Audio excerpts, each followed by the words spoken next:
being here and for the incredibly warm welcome. On behalf of the United States and the 150 other countries represented in this room, thank you for hosting the Global Entrepreneurship Summit here in Hyderabad, a city that is quickly emerging as the innovation hub of India. And thank you, Prime Minister Modi, for joining us here today, and for all that you are doing to build India as a thriving economy, a beacon of democracy, and a symbol of hope to the world. What you are achieving here is truly extraordinary. From your childhood selling tea to your election as India's Prime Minister, you've proven that transformational change is possible.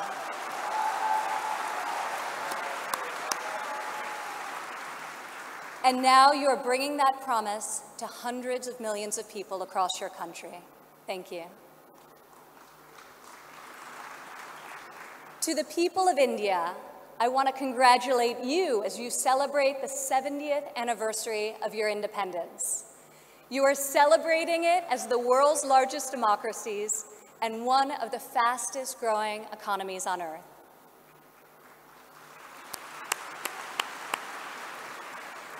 Through your own enterprise, entrepreneurship, and hard work, the people of India have lifted more than 130 million citizens out of poverty, a remarkable improvement and one I know will only continue to grow under the leadership of Prime Minister Modi. All of you are helping India's middle class reach its goal of nearly 500 million people by 2030. You have opened new universities across the country. Your doctors and scientists are discovering medical cures and life-saving technologies. Your engineers and your architects have built modern wonders that grace your skies. And Indian spacecraft have traveled to the moon and to Mars. The people of India inspire us all.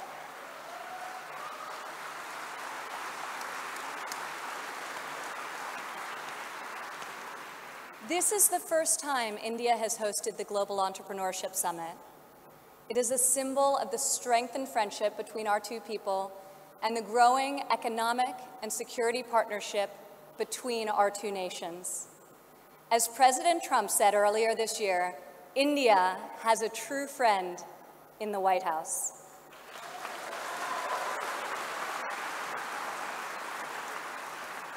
I would like to thank the State Department for co-hosting this incredible gathering. I would also like to thank Governor Narasimhan and all elected Indian officials who are here with us tonight for welcoming us to your beautiful country. Thank you. It's incredible to be in this ancient city brimming with transformative technology. Now, your tech centers may even outshine your world-famous biryani. Maybe. CEOs like Microsoft's Satya Nadella went to school right here in Hyderabad.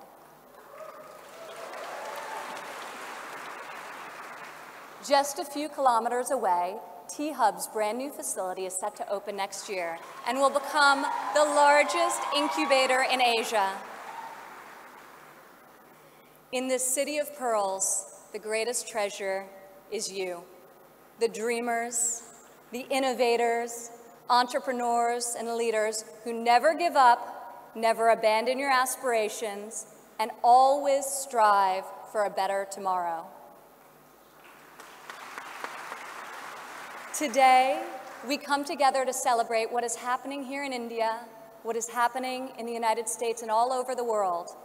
Entrepreneurs are revolutionizing our economies and improving our societies.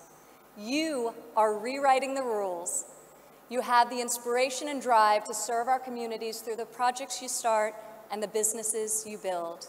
You have the grit, the perseverance, and the will to succeed. Each of you started with an idea.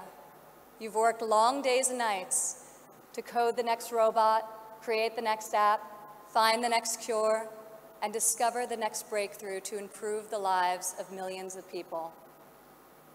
Some may have tried to convince you that the risks are too great, the rewards too small. But you are here today because you are not afraid to fail. You want to own your future. So I want to congratulate you on all that you have already accomplished.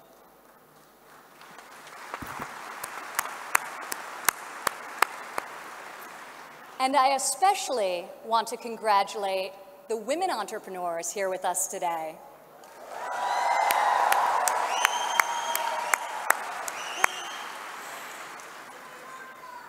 Thank you. This year's summit is focused on a theme that is key to our future: women first, prosperity for all.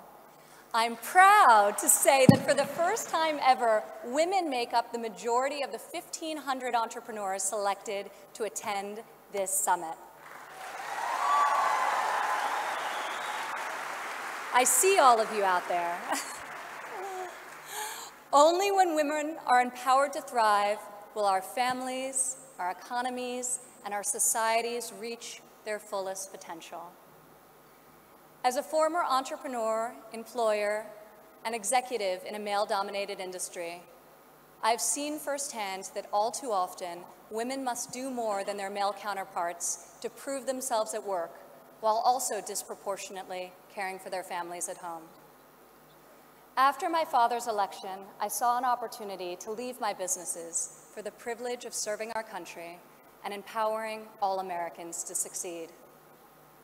Our administration is advancing policies that enable women to pursue their careers and care for their families, policies that improve workforce development and skills training, and policies that lift government barriers and fuel entrepreneurship so that Americans can turn their dreams into their incredible legacies. In the last decade, women have made remarkable strides in starting new businesses. Globally, between 2014 and 2016, entrepreneurship activity amongst women has increased by 10%. In the United States, within the last decade, the number of women-owned firms has grown by 45%. Even more promising, minority women have started nearly 8 in 10 new woman-owned businesses.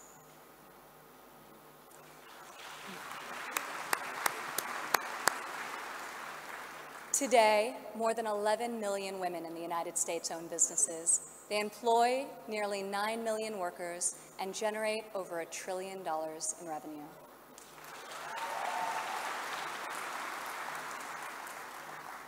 Many women become entrepreneurs and job creators out of necessity. Some weren't given the flexibility they needed at work to care for their families.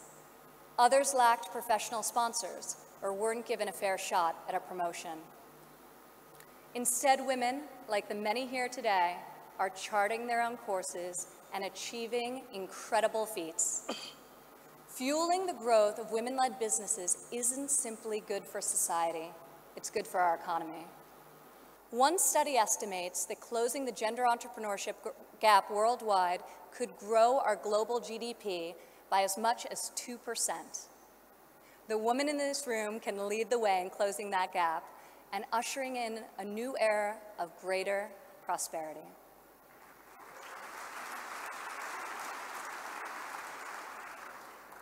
Yet despite the soaring rate of female entrepreneurs, women still face steep obstacles to starting, owning, and growing their businesses.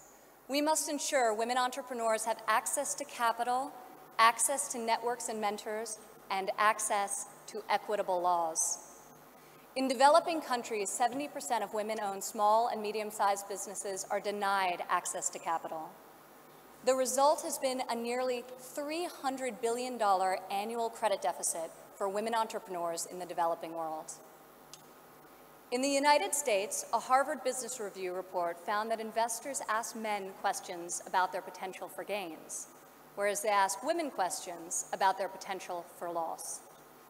This could in part explain why women entrepreneurs received less than 3% of venture capital funding in 2016. We are working hard to reverse this trend. The U.S. Small Business Administration, for example, increased lending to women by over $500 million this year alone.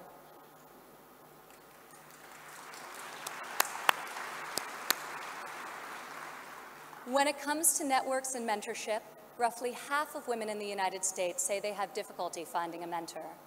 Yet mentorship is critical to success, as each of you knows. Entrepreneurs need professional guidance to help them start and grow their business.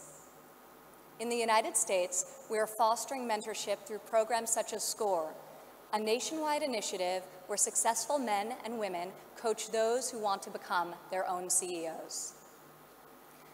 And when it comes to equitable laws, while many developed and developing countries have made tremendous strides, there is still much work to be done.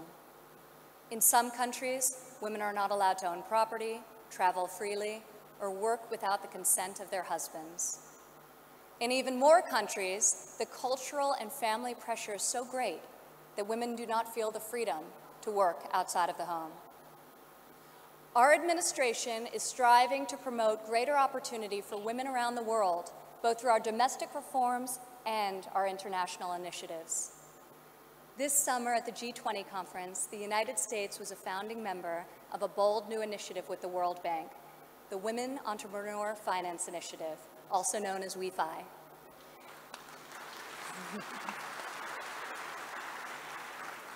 This facility provides access to capital, networks, and mentorship for women in developing countries. WEFI is the first facility to support women entrepreneurs at this scale, and we anticipate it will be able to leverage in excess of $1 billion in public and private financing. This facility also seeks to address the legal and regulatory barriers that limit opportunities for women entrepreneurs. In the last decade, USAID has promoted women's entrepreneurship through a number of programs, including providing microfinance loans to women in Afghanistan and bringing internet access to women in Nigeria and Kenya. USAID Administrator Mark Green is here with us today. Where are you, Mark? Thank you, Mark. I want to thank Mark and the entire U.S. delegation for their tireless work to improve the lives of millions, both domestically and abroad.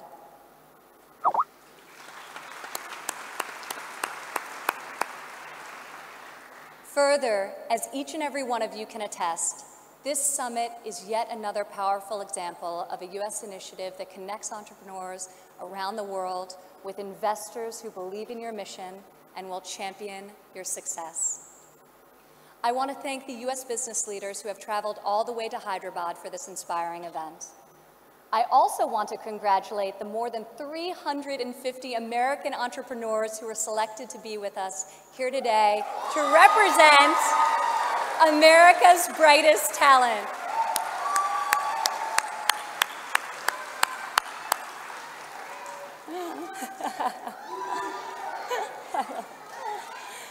I think I found your section. Thank you. At home, our administration is committed to empowering women entrepreneurs through domestic reforms. In the past 11 months, we have expanded apprenticeship programs and prioritized STEM education to ensure that women and men have more opportunities to master the skills that drive progress in the 21st century. We have dramatically reduced job-crushing regulations, which disproportionately hurt entrepreneurs and small business owners. And we are laser-focused on passing long-overdue tax cuts. This will provide much-needed relief to working families and to businesses of all sizes. Also this year, for the first time ever, the President's budget included a proposal to establish a nationwide program for paid family leave. We are committed to supporting women and men who work both inside and outside of the home.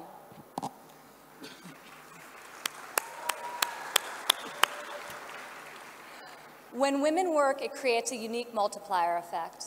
Women are more likely than men to hire other women, to give them access to capital, mentorship, and networks. Women are also more likely to reinvest their income back into their families and their communities. Here in India, I want to applaud Prime Minister Modi for his firm belief that the progress of humanity is incomplete without the empowerment of women.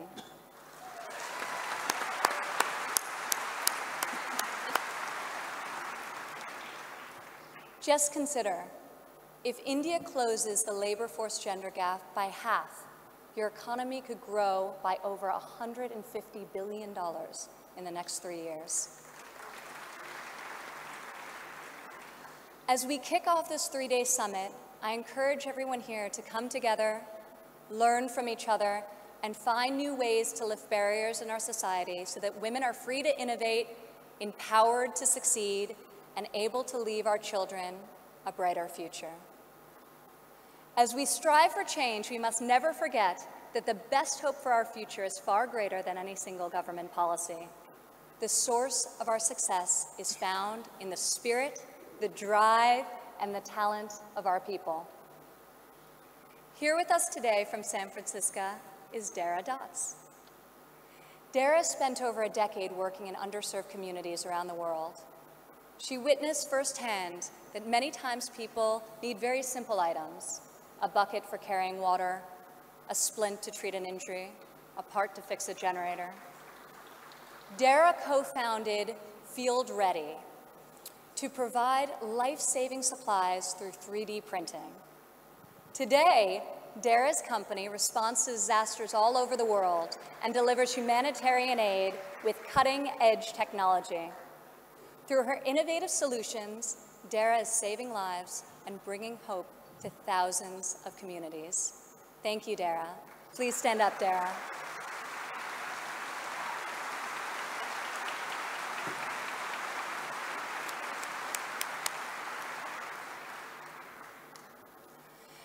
Rajlakshmi Bortakar joins us from Bangalore, India. When her son began having seizures at a young age, she decided to create her own solution to better monitor his health. Stand up.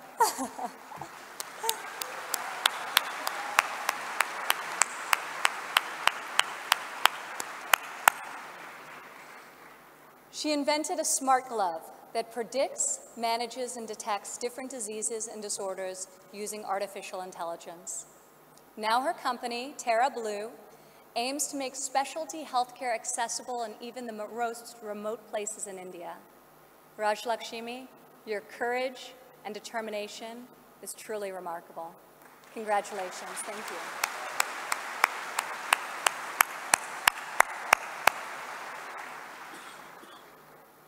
Also here with us today is Rayan Karmalova from Azerbaijan. Rayan, please stand up.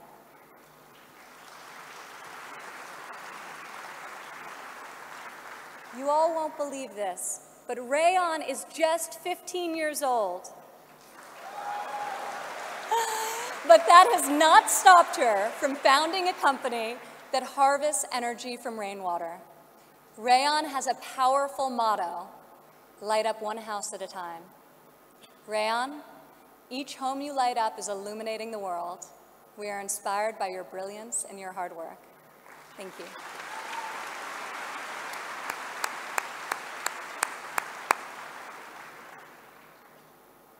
These women represent the vision, the ambition, the grit of every entrepreneur here today. You are saving lives, creating jobs, and bringing hope to our communities. You are transforming our societies one business and one customer at a time. You prove to the world that we have the power to rise above the challenges of our day and to pioneer new pathways forward and to leave our mark on this moment in history. Just think about how much better the world would be if all of us, men and women, are empowered to dream big, aim high, and work together towards a more just and prosperous future. A future where mothers and fathers can work hard to build a better life for their families, where boys and girls can go to school, discover their talents, and pursue their ambitions, and where people of all nations can live and work together in dignity and in peace. This is the future we can, will, and must build together. And this is the promise of the visionaries gathered in this room today. Thank you.